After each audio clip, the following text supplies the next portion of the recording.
no divã da CBN para ouvir aqui o que tem a dizer o nosso doutor em Psicologia Clínica e da Saúde, Paulo César Porto Martins, que está ao vivo aqui nos estúdios da CBN, como tradicionalmente ele está, nas quartas-feiras, para falar hoje da relação entre a inteligência artificial e a psicologia. Doutor, muito bom dia.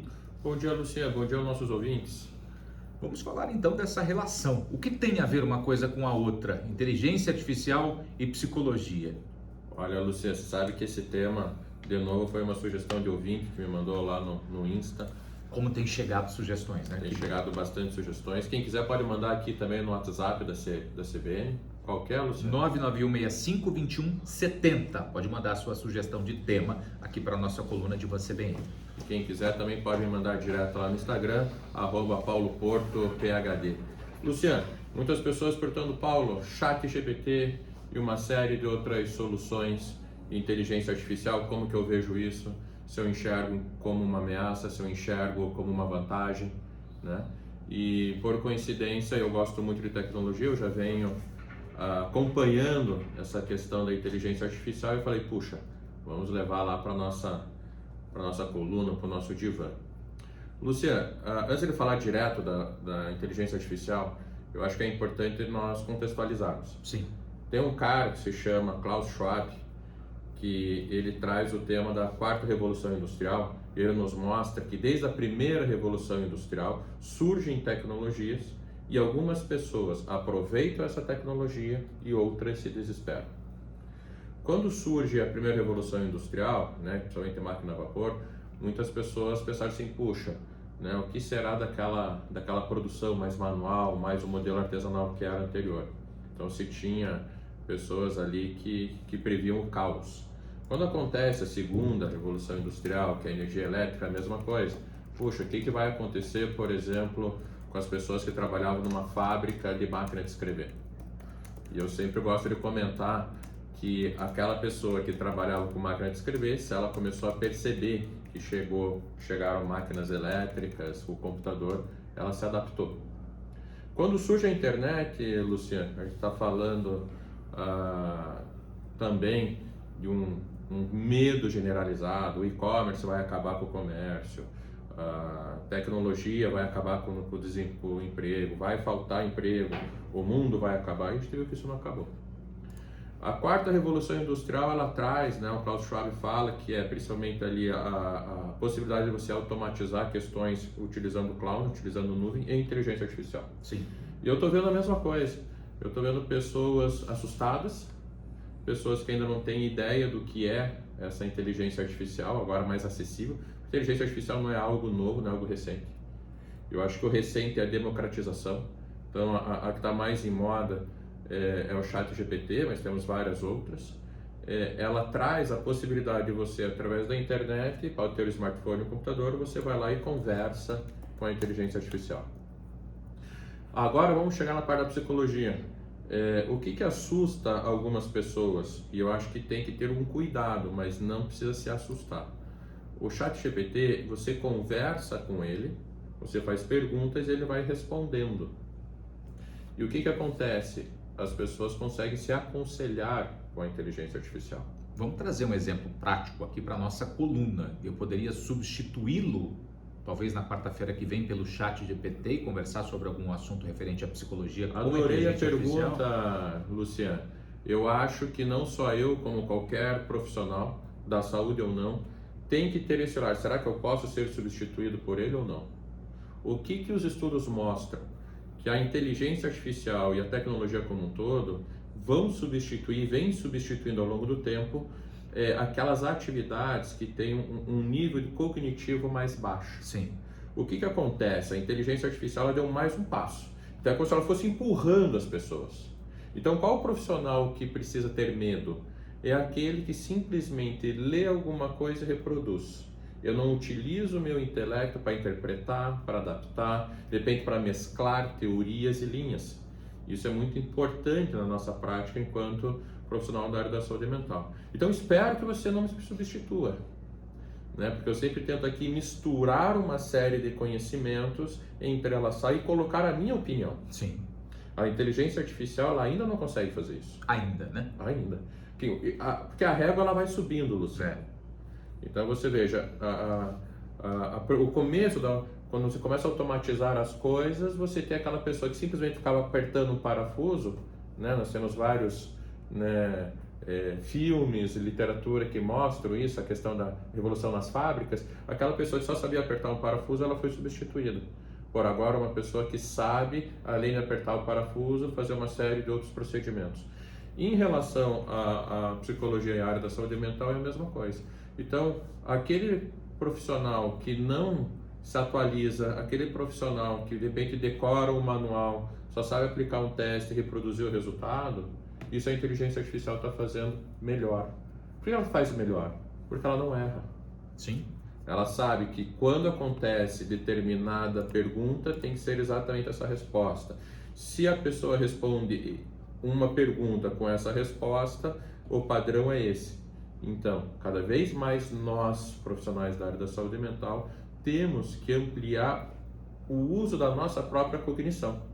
Então, eu diria assim, Luciano, a inteligência artificial ela tem que tirar as pessoas da zona de conforto, e eu acho que agora esse acesso ao que algumas pessoas vêm chamando de aconselhamento mostra.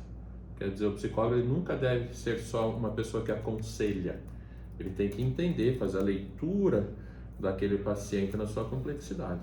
Mas tem um outro ponto, Luciano e ouvinte. Existe uma série de possibilidades de nós, profissionais da área da saúde mental, utilizarmos a inteligência artificial ao nosso favor. Então, de novo, eu vejo que quando as tecnologias avançam, existem duas possibilidades. Eu me amedronto, ou eu finjo que isso não está acontecendo, não quero, isso não vai interferir, o que também é perigoso. Sim. Ou eu vou olhar assim, puxa, o que eu posso utilizar para melhorar a minha prática? O que eu posso fazer de repente para pesquisar e para ajudar a desenvolver essa inteligência artificial a favor da minha... Desculpa, pode complementar. Para ajudar no sentido de complementar a minha atividade, ou seja, prestar um serviço melhor para os pacientes, para a sociedade. Nós falamos de 4 revoluções aí industriais e nas 4, acredito que a maioria das pessoas tenha passado por essas fases, né? Num primeiro momento, praticamente todo mundo se amedronta. Poxa, o que é isso? Será que eu vou perder espaço? Vou perder emprego, né? Por conta da inteligência artificial? E no segundo momento, começa-se a pensar nessa possibilidade de utilizá-la a seu favor, né? Eu vejo que tem pessoas que infelizmente não se adaptam, né, Luciano? Quando eu dou aula sobre esses temas, eu dou aula também de inovação lá na PUC, eu sempre cito assim, tem pessoas que se abraçaram e falaram assim, quando surge as tecnologias, eu sempre gosto do exemplo da máquina de escrever.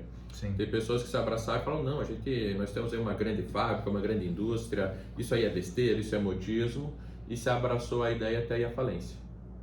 Então, quer dizer, a tendência, ela vem como uma onda, a tecnologia, ela avança como uma onda. Ou você vai surfar ela, ou ela vai te levar embora. Então, é importante estar atento. Eu vejo que o mundo está muito mais rápido, então eu vejo que quando surge essa democratização da inteligência artificial, eu vejo pessoas extremamente entusiasmadas e vejo que tem uma série de pessoas que quando eu vou conversar, falam, não, Paulo, isso não tem nada a ver, isso é besteira, isso é um modismo, isso não tem nada a ver com a psicologia ela é muito mais analógica, etc. É o que diziam as pessoas em 2010 com relação a ouvir falar de Alexa, por exemplo. Exatamente. Que é uma inteligência artificial. Exatamente, isso não vai existir. Né? E o Google vai lançar agora deles, ele chama Bart. Então, quer dizer, a Xiaomi também já anunciou que vai lançar provavelmente fim de março a inteligência deles, quer dizer, o concorrente chinês.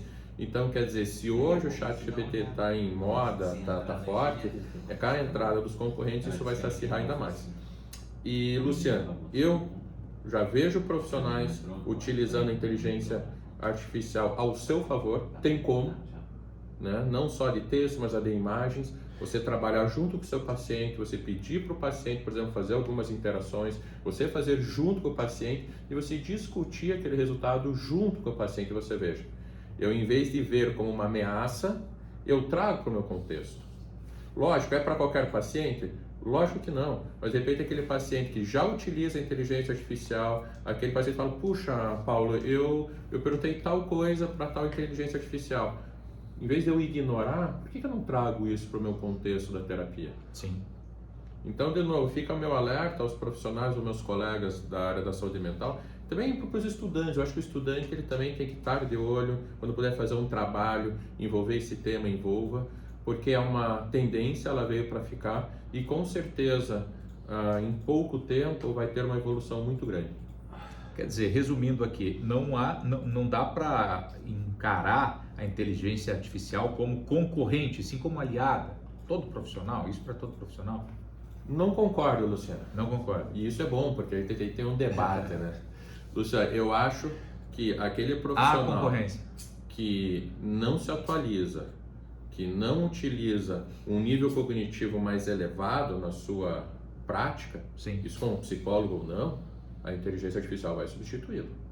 A questão é que a psicologia, em especial, ela nunca deve ter um nível cognitivo baixo do profissional. Sim. Eu tenho que não só fazer ali um cara crachá, o que está num livro, o que está num teste, eu simplesmente vou reproduzir.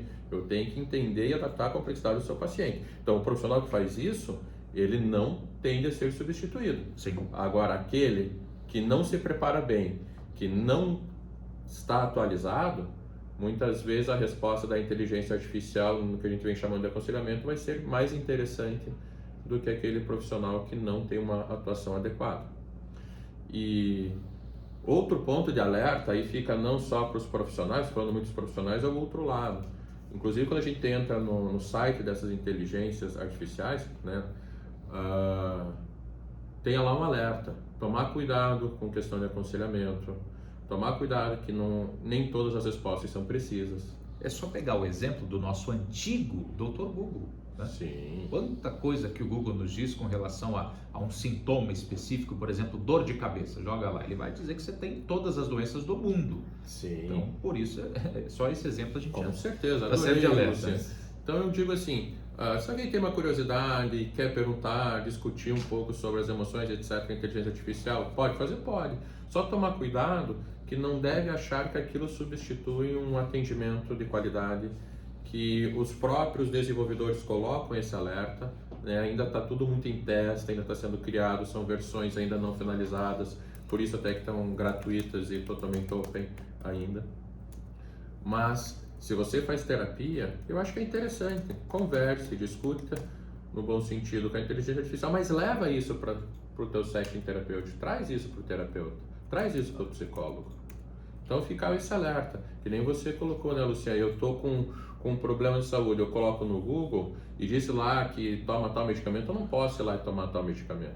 A mesma coisa, a gente tem que ter esse cuidado agora, né, que a gente vê a inteligência artificial fazendo aconselhamentos. Então, de novo, é algo que acontece. Eu acho que a pior postura, tanto para o profissional como para os pacientes, é fingir que isso não existe, né? E é entender o que está acontecendo, é se adaptar e utilizar ao nosso favor. Eu acho que esse é o principal recado. Tá dado o recado. Então, essa foi mais uma coluna de Van CBN com o doutor em Psicologia Clínica e da Saúde, Paulo César Porto Martins. Falamos da relação entre a inteligência artificial e a psicologia e daqui a pouquinho a coluna estará lá no nosso portal, cbncuritiba.com.br. Doutor, até quarta-feira que vem. Até quarta que vem, um forte abraço a você e a todos os nossos ouvintes. 9h46. Fechou? Fechou, Guri? Quando é que você vem? Vocês vão migrar a coluna quando? Quando é que você começa a ter aula nas quartas? Pensei em quando virar março. Tá bom. Você me avisa daí, me lembra. Me lembra mas já tá tudo uma certo. semana antes. Sim. Só me lembra uma semana antes pra gente programar aqui. Porque na próxima Paulo, você não consegue assumir uma disciplina